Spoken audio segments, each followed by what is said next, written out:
Hello everyone, देखिए अब next topic करते हैं हम चेंज ऑफ स्टेट। देखो चेंज ऑफ स्टेट का मतलब क्या है यहाँ पर। देखो जैसे आपको पता है कोई भी सब्सटेंस है, सॉलिड हो सकता है, लिक्विड हो सकता है और गैस में भी हो सकता है। ठीक है, तो ये स्टेट चेंज करना, ठीक है, ये क्या है हमारा चेंज ऑफ स्टेट है। जैसे कि हम बात करें कि अगर सॉलिड को हमें चेंज करना है किसमें, लिक्विड में, ठीक है, तो ये एक स्टेट ये हो गई change, solid to liquid change कर दिया। इसके लिए आपको क्या देनी पड़ेगी, हीट देनी पड़ेगी। ठीक है, जैसे आपने कहा कुछ बर्फ लिया आपने और उसको आपने हीट किया। बर्फ क्या है, सॉलिड है। अगर हम वाटर का एग्जांपल लें, ठीक है, तो उसका हम अगर देखें कि यहाँ पर स्टेट चेंज कर रहे हैं, सॉलिड मतलब वो आइस है, ठीक है, उसको हीट किया हमने तो वो लिक्विड बन गया, यानी कि वाटर बन गया। ठीक है, ऐसे एग्जाम्पल से आप समझ सकते हो।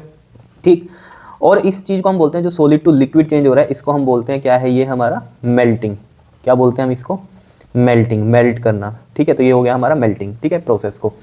दूसरा अगर हम बात करें लिक्विड से अब हमें चेंज करना है किसमें, गैस में या स्टीम में बोल सकते हो या वेपर में बोल सकते हो। ठीक है, तो इसके लिए भी आपको क्या करना पड़ेगा, हीट देनी पड़ेगी। और इसको हम बोलते हैं लिक्विड से वेपर में जो चेंज करते हैं हम स्टेट, तो इसको प्रोसेस को हम क्या बोलते हैं, वेपोराइजेशन। क्या बोलते हैं, वेपोराइजेशन। क्लियर, समझ में आ रहा होगा बात। ठीक है, तो solid to liquid, liquid to vapour हो गया। तो अब इसका उल्टा भी कर सकते हैं हम, क्या, वेपर टू लिक्विड और फिर लिक्विड से सॉलिड भी हो सकता है। ठीक है, तो अगर हम बात करें इसमें कि वेपर से आपको चेंज करना है किसमें, लिक्विड में। ठीक है, अब देखो जब वेपर को लिक्विड में चेंज करना है, जैसे इसका एग्जांपल समझो कि जैसे यहाँ पर एग्जांपल हमने दिया, आइस को हीट अप किया तो वाटर बन गया। ठीक है, अब वाटर को आप हीट अप कर रहे हो तो वो स्टीम बन जाएगी, यानी कि वेपर बन जाएंगे। ठीक है, क्लियर। अब यहाँ पर क्या कर रहे हैं हम, स्टीम से हमें लिक्विड बनाना है। तो देखो अब जैसे आप एग्जांपल समझो, एक आपने मान लो एक बर्तन लिया जिसमें पानी डाल दिया और गैस पे रख दिया, ठीक है, और उसके ऊपर आपने प्लेट लगा दी। अब जब वो लिक्विड से वेपर बनना शुरू हुआ, मतलब अंदर स्टीम बन गई। अब आप गैस को बंद कर दो। जब आपने गैस बंद कर दिया यानी कि वो ठंडा हो रहा है। ठीक है, ठंडा हो रहा है तो आप देखना उस प्लेट से अब क्या हो रहा है, पानी नीचे टपकेगा। तो यानी कि अब वो जो स्टीम थी वो किस में कन्वर्ट हो रही है, लिक्विड में कन्वर्ट हो रही है। तो यानी कि स्टीम कन्वर्ट हो रही है लिक्विड में, कब, ठंडा होने पर। तो यानी कि इसको कूल कर रहे हैं हम तब।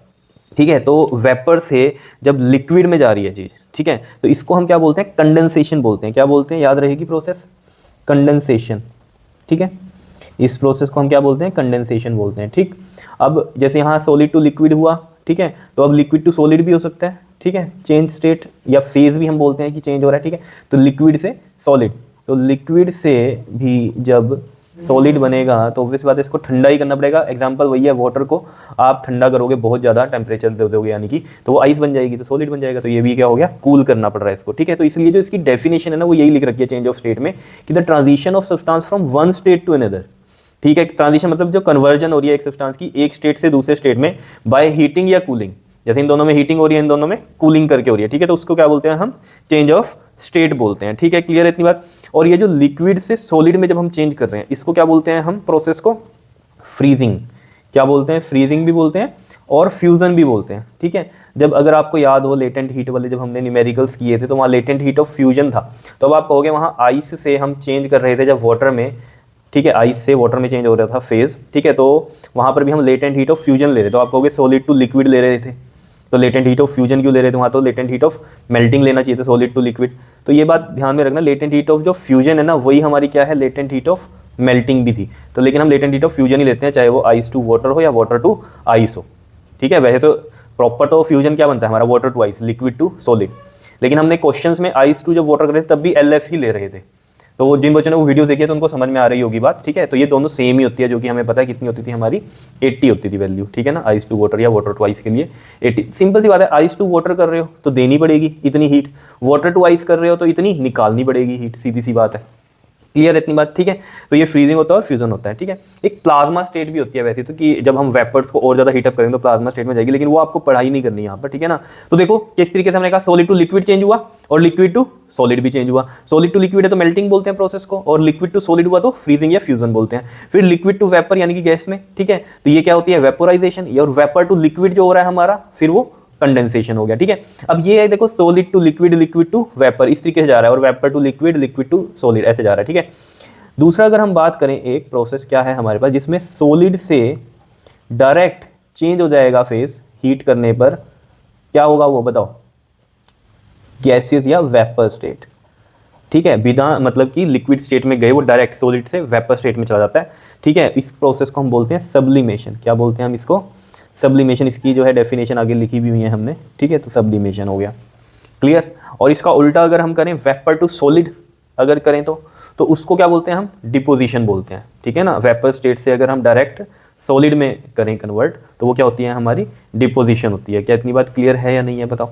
ठीक है, अब जैसे सॉलिड टू वेपर है हमारे पास, ठीक है, इसके लिए अगर हम डायरेक्ट एग्जांपल सोचें तो कपूर देखा आपने, कपूर को आप हीट अप करते हो, ठीक है, आग लगी हुई है उसमें कपूर में, ठीक है, देखा होगा ना, जो हवन वगैरह में यूज़ करते हैं, कैम्फर बोलते हैं वैसे उसको इंग्लिश में। तो वो क्या होता है, आपको कुछ नहीं दिखेगा उसमें, थोड़ी देर बाद वो खत्म हो जाएगा, या आप सिंपली उसे नॉर्मल भी रखोगे ना तब भी वो थोड़े दिन में क्या हो जाता है, गायब। क्यों, उसके वेपर्स बन गए, ठीक है ना। अब गायब भी क्यों हुआ, हीट तो दी नहीं, लेकिन एटमॉस्फेयर में नॉर्मल भी रखा हुआ है तो हीट तो उसे मिल ही रही है ना, नॉर्मल कुछ ना कुछ तो, ठीक है। तो लेकिन वो देर में होगा खत्म, वो बात अलग है, धीरे धीरे वेपर उसके बनेंगे, ठीक है।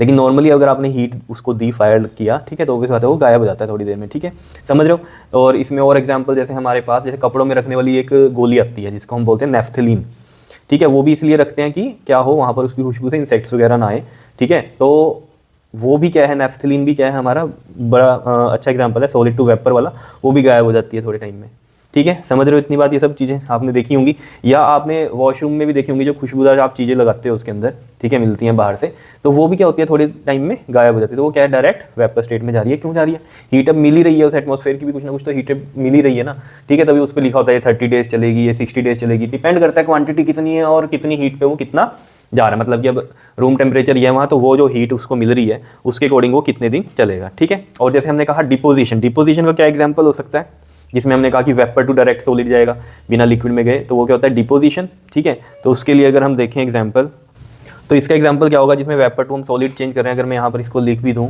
वेपर टू डायरेक्ट सॉलिड जो चेंज होगा, सॉलिड जो चेंज होगा वो कूलिंग पे होगा, और इसको हम क्या बोलते हैं, प्रोसेस को डिपोजिशन बोलते हैं, ठीक है, क्लियर, याद रहेंगी ये सब चीज़ें, डिपोजिशन बोलते हैं। और इसका एग्जाम्पल जैसे मैंने कहा कि क्या हो सकता है बताओ, जैसे एक तो अगर हम रटा रटाया सोचें तो वो क्या होता है, जो आयोडीन के वेपर्स होते हैं, ठीक है, जो उसको कूल करेंगे तो वो फिर आयोडीन के क्रिस्टल्स बन जाते हैं, ठीक है, तो वेपर्स क्या बन गए, क्रिस्टल बन गए।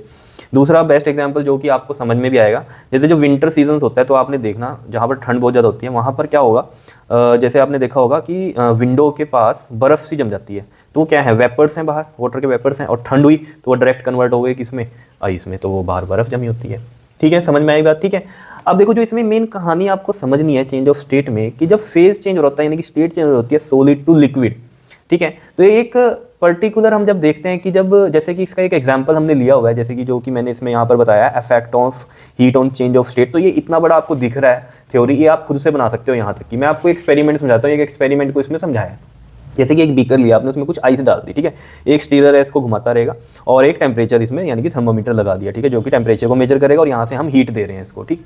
अब इसमें हो क्या रहा है, जो चीज़ इसमें मेन समझने की है वो क्या है, कि मान लो ये जो आइस है अभी शुरू में तो हमारे पास कितने डिग्री पे होगी, 0 डिग्री सेल्सियस पे होगी, ठीक है। अब जब आपने इसको हीटअप करना शुरू किया तो अब होगा क्या, ये मेल्ट होनी शुरू होगी आइस। अब ये जब मेल्ट होनी शुरू हो रही है तब क्या होगा बताओ, जब ये मेल्ट हो रही है तो मेन कहानी क्या है कि इसमें कुछ वाटर होगा और कुछ आइस होगी, लेकिन उस टाइम जब हम थर्मोमीटर से टेम्परेचर मेजर कर रहे हैं इसका, तब जो टेम्परेचर है वो 0 डिग्री ही है, और ये 0 डिग्री कब तक रहेगा, जब तक कि पूरी आइस मेल्ट नहीं हो जाती लिक्विड में, समझ रहे, मतलब हीट दे रहे हैं, टेम्परेचर नहीं बढ़ रहा, सिर्फ स्टेट चेंज हो रही है, क्या, सॉलिड टू लिक्विड, और ये थर्मोमीटर से हमें पता चल रहा है कि 0 डिग्री ही है ये टेम्परेचर, तो जबकि हीट भी दे रहे हैं, क्यों, क्योंकि अभी बर्फ है अंदर, जब तक पूरी बर्फ मेल्ट नहीं हो जाती, ठीक है, तो उसको हम क्या बोलते हैं, मतलब जब पूरी बर्फ हम क्या कह रहे हैं कि मेल्ट नहीं होती जब तक, तब तक टेम्परेचर क्या रहेगा, कांस्टेंट रहेगा। तो जो टेम्परेचर होता है, जैसे कि हमारा यहाँ वाटर के केस में है यानी कि आइस है, तो यहाँ मेल्टिंग इस प्रोसेस को बोल रहे हैं हम कि सॉलिड टू लिक्विड में कन्वर्ट हो रहा है, और जो टेम्परेचर यहाँ मिल रहा है वो 0 डिग्री सी मिल रहा है, तो ये जो टेम्परेचर है इसको हम क्या बोलते हैं, मेल्टिंग पॉइंट, क्लियर है, जिसमें कि हमारा सॉलिड और लिक्विड दोनों फेज हैं हमारे सेम टेम्परेचर पे, यानी कि थर्मल इक्विलिब्रियम में है, सॉलिड भी प्रेजेंट है और लिक्विड भी प्रेजेंट है, तो वो 0 डिग्री सी पे ऐसा हो रहा है, तो इसको हम क्या बोलते हैं, हमारा मेल्टिंग पॉइंट है। तो यानी कि मेन कहानी क्या है कि जब सॉलिड से चेंज हो रहा है लिक्विड में तो टेम्परेचर चेंज नहीं हो रहा, फेज चेंज हो रहा है, और कब तक टेम्परेचर चेंज नहीं हो रहा, जब तक कि पूरी मेल्ट नहीं हो जाती है आइस, क्लियर है, ये सब हम नोट कर ही रहे हैं, ठीक है, ग्राफ अपना हम बनाएंगे इसमें। तो एक्सपेरिमेंट में हम क्या कह रहे हैं, 1-1 मिनट बाद क्या कर रहे हैं, थर्मामीटर से रीडिंग नोट कर रहे हैं, तो जब हम रीडिंग नोट कर रहे हैं हम देख रहे हैं कि यार टाइम बढ़ता जा रहा है, तो 0 डिग्री सी ही है, और जबकि पानी भी बन रहा है इसमें, तो ठीक है, लेकिन ये 0 डिग्री सी कब तक रहा, जब तक पूरी मेल्ट नहीं हुई, ठीक है। तो जब पूरी मेल्ट हो जाएगी, अगर हम इसका ग्राफ यहाँ पर देखें टेम्परेचर और टाइम का, तो यहाँ से देखो ओ और ए लाइन क्या बता रही है, मेल्टिंग हो रही है, ठीक है, लेकिन यहाँ पर क्या हो रहा है, टेम्परेचर नहीं बढ़ रहा, टेम्परेचर बढ़ता तो ऐसे लाइन जाती, टेम्परेचर नहीं बढ़ रहा है यहाँ पर, टाइम बढ़ रहा है, टेम्परेचर नहीं बढ़ रहा, और यहाँ मेल्टिंग हो रही है आइस की, किसमें, वाटर में। तो ये आपको ग्राफ समझ में आ रहा होगा। उसके बाद क्या होता है, जब पूरी आइस मेल्ट हो गई, और हीट तो आपकी चल रही है कांस्टेंट जो भी आप दे रहे हो, ठीक है, जब पूरी आइस मेल्ट हो जाएगी, अब इसका टेम्परेचर इंक्रीज होना शुरू होगा। अब इसका टेम्परेचर इंक्रीज होना शुरू होगा, यानी कि वाटर यहाँ अब बॉयल होना शुरू हो गया, ठीक है। और ये कहाँ तक जाएगा, 100 डिग्री तक जाएगा। जब हम थर्मामीटर में देखेंगे अब, तो 100 डिग्री तक हम देख रहे हैं कि टेम्परेचर मिल रहा है हमें। उसके बाद फिर टेम्परेचर कांस्टेंट हो गया।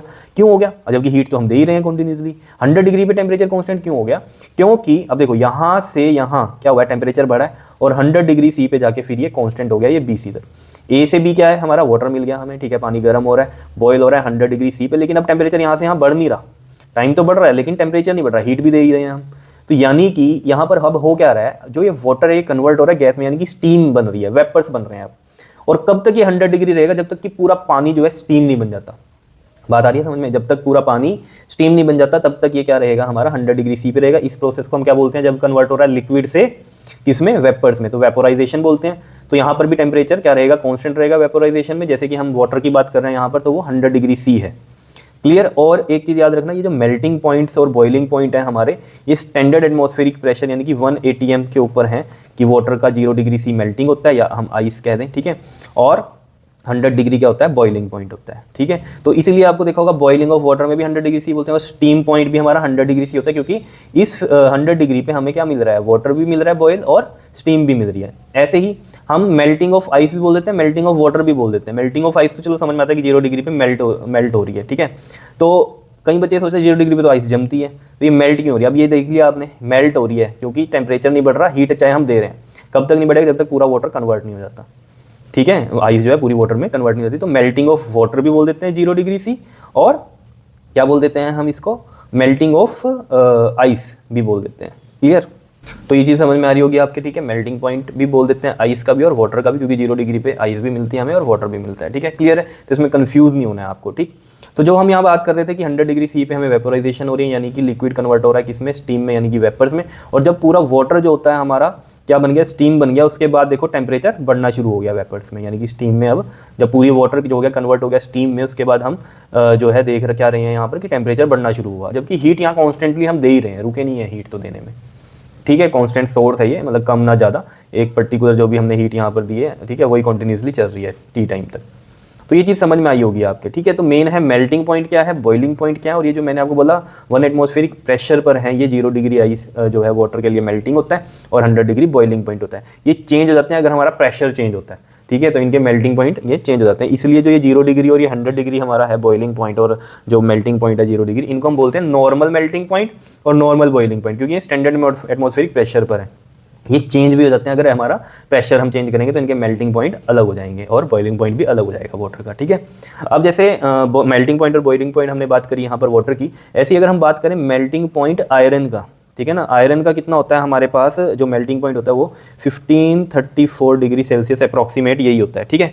और अगर आप देखोगे जो हमारे पास बॉइलिंग पॉइंट होता है आयरन का, वो 2831 डिग्री सेल्सियस होता है, ठीक है। अप्रॉक्सीमेट मैं आपको बता रहा हूँ ये, ठीक है। और अगर इसको हम करें सही बिल्कुल तो ये 1536 होता है, और ये 2861 होगा, ठीक है। इसको ठीक कर लेना। अगर मेन बात देखो समझने की क्या है, मेल्टिंग पॉइंट आयरन का क्या है कि ये टेम्परेचर पर आयरन भी एग्जिस्ट करेगा, मतलब सॉलिड में भी और लिक्विड में भी एग्जिस्ट करेगा, ठीक है। तो ये मेल्टिंग पॉइंट हो गया इसका। बॉइलिंग पॉइंट में क्या हो गया, इतने टेम्परेचर है इसका आयरन का, तो इस केस में क्या होगा, यहाँ पर बॉइलिंग पॉइंट में क्या होगा कि ये हमारा लिक्विड में भी है और वेपर स्टेट में भी है 2861 डिग्री सी में। जैसे कि हमने कहा 100 डिग्री अगर वाटर है तो वाटर भी है, वहाँ स्टीम भी है, ठीक है। और 0 डिग्री है हमारा, तो हम क्या कह रहे हैं, आइस भी है, और क्या है हमारा आइस भी है, और सॉलिड भी है, मतलब ऐसे बोल सकते हैं, और लिक्विड भी है, ठीक है। तो जहाँ मेल्टिंग पॉइंट क्या है, जहाँ सॉलिड और लिक्विड दोनों एग्जिस्ट करते हैं सेम टेम्परेचर पे, वो मेल्टिंग पॉइंट होता है।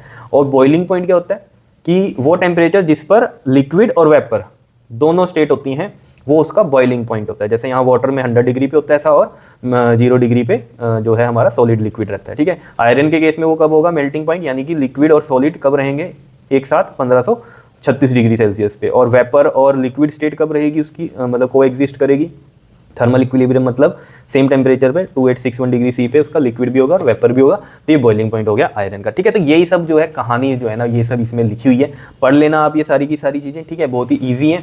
ठीक है, यहाँ तक आपको समझ में आ जाएगा, बहुत ईजी कहानी है। ठीक है, अब मैं यहाँ पर बात करता हूँ जो मेल्टिंग पॉइंट के लिए जो हमने डेफिनेशन लिखी है वो क्या है कि the temperature at which the solid and liquid state of substance को एग्जिस्ट करती हैं, जो मतलब सॉलिड और लिक्विड स्टेट को एग्जिस्ट करती हैं, तो उस टेम्परेचर को हम क्या बोलते हैं, मेल्टिंग पॉइंट बोलते हैं। ठीक है, को एग्जिस्ट इन थर्मल इक्विलिब्रियम का मतलब यही है कि सेम टेम्परेचर है। ठीक है, with each other is called its melting point. ठीक है, तो कई बच्चे सोचते हैं ना 0 डिग्री पे तो आइस भी होती है, तो मेल्टिंग क्यों कहा। बात ये है कि 0 डिग्री पे आइस है तो वो वाटर में भी रहेगी, अगर हम हीटअप करेंगे उसे तो टेम्परेचर 0 डिग्री रहेगा, लेकिन आइस भी है वहाँ और वाटर भी रहेगा कुछ। ठीक, मेल्टिंग पॉइंट वो होता है जहाँ दोनों स्टेटें एग्जिस्ट करती हैं। ऐसे ही हम बात करें बॉइलिंग पॉइंट की, तो बॉइलिंग पॉइंट में वही है the temperature at which liquid and vapour state को एग्जिस्ट। ठीक है ना, तो उस टेम्परेचर को क्या बोलते हैं, हम बॉइलिंग पॉइंट बोलते हैं। इन थर्मल इक्विलिब्रियम वही है, same temperature is known as boiling point. और जो मैंने आपको बोला था कि नॉर्मल मेल्टिंग पॉइंट क्या होता है, जो कि हमारा स्टैंडर्ड एटमॉस्फेरिक प्रेशर पे होता है मेल्टिंग पॉइंट सब्सटेंस का, वो होता है हमारा नॉर्मल मेल्टिंग पॉइंट। जैसे आइस के लिए मैंने क्या कहा आपको, 0 डिग्री सी होता है, और जो हमने बोला या हम वाटर का बोल सकते हैं यहाँ पर बॉइलिंग पॉइंट जो है, जो हमने बोला इसमें स्टैंडर्ड एटमॉस्फेरिक प्रेशर पे होता है नॉर्मल बॉइलिंग पॉइंट वाटर का, वो कितना होता है हमारा 100 डिग्री सी होता है। यहाँ भी मैं इसको वाटर ही कर लेता हूँ। ठीक है, तो मेल्टिंग पॉइंट 0 डिग्री सी और बॉइलिंग पॉइंट 100 डिग्री सी, ये क्या स्टैंडर्ड एटमॉस्फेरिक प्रेशर पे है, तो ये नॉर्मल मेल्टिंग पॉइंट है और ये इसका नॉर्मल बॉइलिंग पॉइंट है। ये चेंज हो सकते हैं, ये चेंज हो सकते हैं कब, जब इनके प्रेशर्स को हम चेंज कर दें। ये हम अगली वीडियो में डिस्कस करेंगे डिटेल में। ठीक है, अभी नॉर्मल से ये बात समझ लो। यहाँ पर सब्लिमेशन आपको समझ में आई गई बात क्या है, the process of transition of a substance from, transition मतलब conversion of a substance from solid to vapour state without passing through a liquid state, उसको हम क्या बोलते हैं, सब्लिमेशन बोलते हैं। जैसे कि मैंने आपको पहले बता ही चुका हूँ ये बात।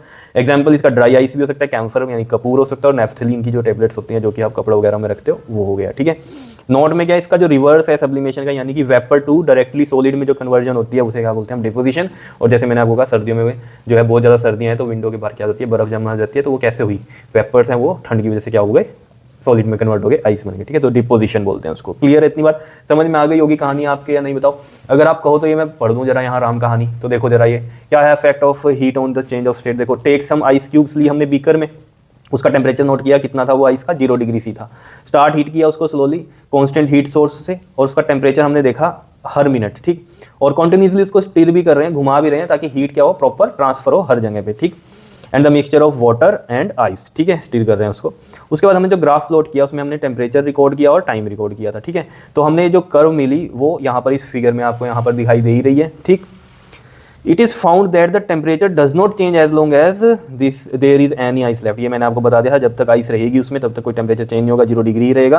कब तक रहेगा वो, जब तक पूरी कन्वर्ट नहीं हो जाती वाटर में। ठीक है, तो here the heat supplied is being used in changing the state from solid to liquid. तो यहाँ पर जो है टेम्परेचर तो चेंज नहीं हो रहा, तो हीट का हो क्या रहा है, हीट क्या कर रही है, कन्वर्ट कर रही है सॉलिड से लिक्विड में। क्लियर, वहाँ पर यूज हो रहा है उसका। तो ये देखा गया है कि टेम्परेचर जो है वो कांस्टेंट रहा पूरे एंटायर अमाउंट में सॉलिड सब्सटेंस में, जब तक वो पूरा मेल्ट नहीं हुआ।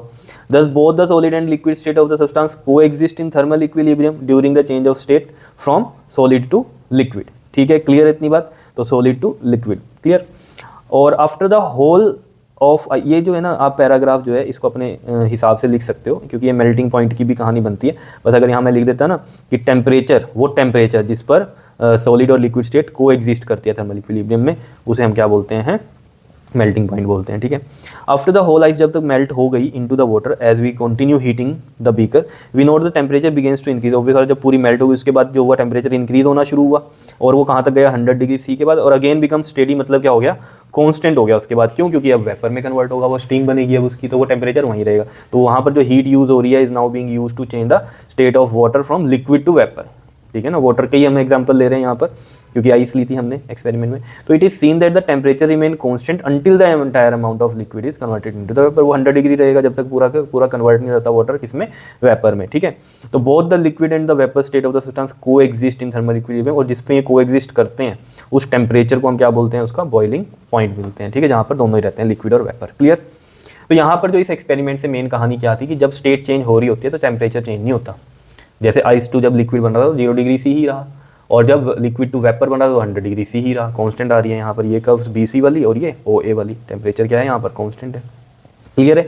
तो ये थी कहानी चेंज ऑफ स्टेट की, जिसमें मैंने आपको ये सारी बात बता दी, solid to liquid, liquid to vapour यानी कि गैस, और gas to again liquid, and liquid to again solid. ये सब बातें आपको पता चल गई, जिसमें हमने बात करी डायरेक्ट भी हो जाती है कन्वर्जन, सॉलिड टू वेपर, और वेपर टू सॉलिड भी हो जाती है। ठीक है, तो इसे अच्छे से कर लो, बहुत ही इंपॉर्टेंट है ये आपके लिए, चेंज ऑफ स्टेट। क्लियर?